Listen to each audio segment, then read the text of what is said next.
সমাজের বহুমুখী প্রতিভা ও সৃজনশীলতার জন্য সমাজসেবক পুরস্কার পেলেন বোলপুরের বিশিষ্ট চিকিৎসক ডাক্তার হাসিবুর রহমান চৌধুরী। এই সম্মান পেয়ে তিনি আপ্লুত।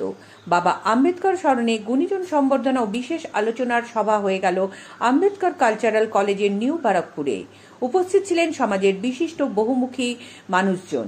এদিন বোলপুরের বিশিষ্ট চিকিৎসক ডাক্তার হাসিবুর রহমান চৌধুরীকে এই সম্মাননা প্রদান করা হয়। এছাড়াও ছিলেন সমাজের আরও অন্যান্য বিশিষ্ট ব্যক্তিরা।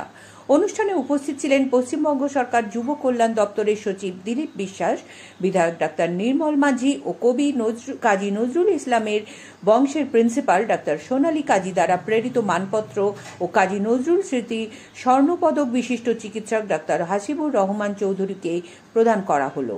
এই সম্মান পেয়ে আপ্লুত doctor Hasibur Rahman Chowdhury. Bureau report, Bolpur news. কি বলবেন? প্রথমে নমস্কার আপনাকে এবং সব চ্যানেলকে এবং সাধারণ মানুষকে এবং আমাকে যারা সম্মানিত করেছেন তাদেরকে আমি সহস্র প্রণাম জানাই। তো এই সম্মানিত করার মূল কারণ হচ্ছে আমার চিকিৎসা পদ্ধতি তাদের খুব ভালো লেগেছে এবং চিকিৎসা পদ্ধতি ভালো লাগার পর তারা খুশি হয়ে আমার কাছ থেকে কিছু জিনিস জানতে চায় এবং আমি সেই জানার প্রশ্নের উত্তরগুলো আমি সঠিক দিয়েছিলাম এবং সঠিক উত্তর দেওয়ার পরে আমি মূল সারমর্মটা বুঝিয়েছিলাম এবং মূল সারমর্মটা ছিল দেশের উন্নয়ন এবং জনগণের উন্নয়ন।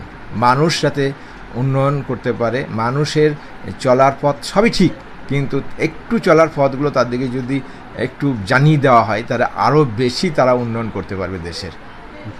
যেমন একটা ট্রফিক ছিল যে এই দেশের উন্নয়ন কিন্তু যুবকের হাতে, শুধু বৃদ্ধদের হাতে নয়। এই যুবকদের পরিচালনা করার দায়িত্ব থাকে আমাদের বয়স্ক বা বৃদ্ধ মানুষদের। জল সেখানে সোহাগ করে স্থলকে ঘিরে রাখে। জল এখানে, নদীর জল যদি না থাকে তাহলে কিন্তু এখানে উদ্ভিদ জগৎ বা গাছপালা প্রাণী জগৎ উৎপাদিত হবে না। ভূমি না থাকলে যেমন ফসল উৎপাদিত হবে না, স্বামী স্ত্রী যদি এই এত ঝামেলা, এই যে ঝুট ঝামেলা যেগুলো হচ্ছে, এগুলো ঝামেলার মূল কারণ কিন্তু আমাদের অধৈর্য, অশিক্ষা, তাই এত কোর্ট কাছারি, মামলা মোকদ্দমা ইত্যাদি হচ্ছে। তো এইগুলোর মধ্যে ভালোবাসা থাকতে হবে, ভালোবাসার মাধ্যমে দেশের উন্নয়ন করতে হবে। তো কম বয়সের ছেলে মেয়েদের যেমন শিক্ষার অবগতি আনতে হবে।